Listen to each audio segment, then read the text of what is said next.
केंद्रीय गृह मंत्री अमित शाह ने महाराष्ट्र में ऐसा बयान दिया है जिससे एनडीए ही बिखरता दिखाई दे रहा है। एक तरफ उन्होंने एनडीए में शामिल एकनाथ शिंदे की शिवसेना और अजित पवार के एनसीपी को आईना दिखा दिया। कह दिया कि जल्दी ही बीजेपी इन लोगों से पीछा छुड़ा लेगी, अकेले सरकार बनाएगी। तो ऐसे में सवाल उठने लगे हैं कि क्या बीजेपी अपने सहयोगियों को धोखा देने की तैयारी कर रही है। सवाल एनडीए के अंदर से उठ रहे हैं तो विपक्षी दल भी पूछ रहे हैं कि बयान के मायने आखिरकार है क्या। जो बीजेपी के साथ जाएगा वह समाप्त हो जाएगा। तो क्या कहा है अमित शाह ने जिससे कि महाराष्ट्र की राजनीति में इस वक्त हंगामा मच गया है। इसी सवाल पर बता दें आपको कि यहाँ आज हम चर्चा करेंगे और आपको सारी जानकारी देंगे। बताते चलें आपको कि अमित शाह महाराष्ट्र पहुंचे थे। चुनाव आयोग पहले ही साफ कर चुका है कि 10 दिनों में वह महाराष्ट्र में चुनावों का ऐलान कर देगा।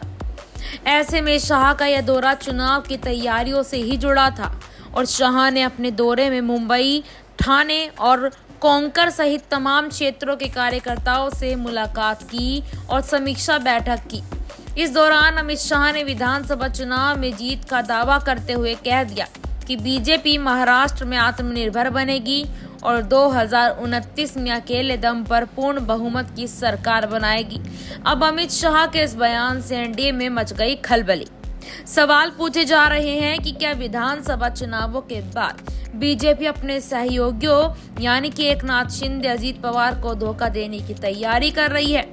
शिंदे और पवार सीएम बनने का सपना देख रहे हैं। शिवसेना के नेता तो खुलकर दावा कर रहे हैं कि बीजेपी हाईकमांड ने दावा किया है कि महायुति की सरकार बनेगी तो एकनाथ शिंदे सीएम होंगे। शिंदे के नेतृत्व में चुनाव लड़ा जाएगा तो अजित पवार की तरफ से बार बार सीएम पद का ऑफर को लेकर यहाँ दावेदारी की जा रही है। लेकिन शाह ने जो बयान दिया है उनसे एनसीपी और शिवसेना दोनों ही परेशान दिखाई दे रहे हैं, क्योंकि शाह ने साफ साफ कह दिया है कि सीएम हम बीजेपी यहाँ को बनाएंगे और अकेले ही सरकार बनाएंगे। सीएम पद तो दूर, अजीत और शिंदे के पास डिप्टी सीएम पद भी नहीं आएगा।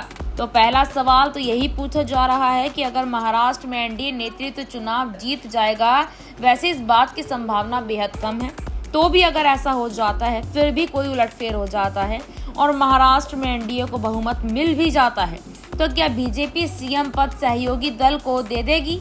तो क्या बीजेपी सीएम पद सहयोगी दल के लिए छोड़ेगी?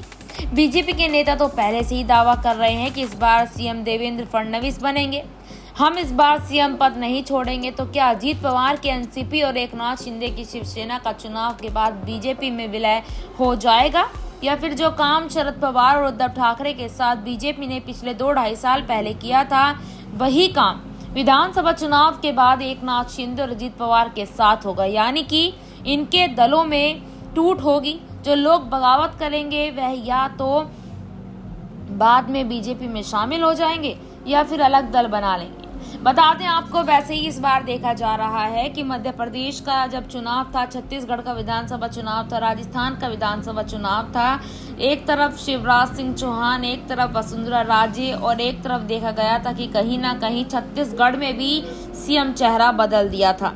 तो क्या इस बार महाराष्ट्र में भी सीएम चेहरे में होगा बदलाव, और अगर होता है तो एकनाथ शिंदे का अगला कदम क्या होगा? कमेंट सेक्शन में राय साझा जरूर करें। धन्यवाद।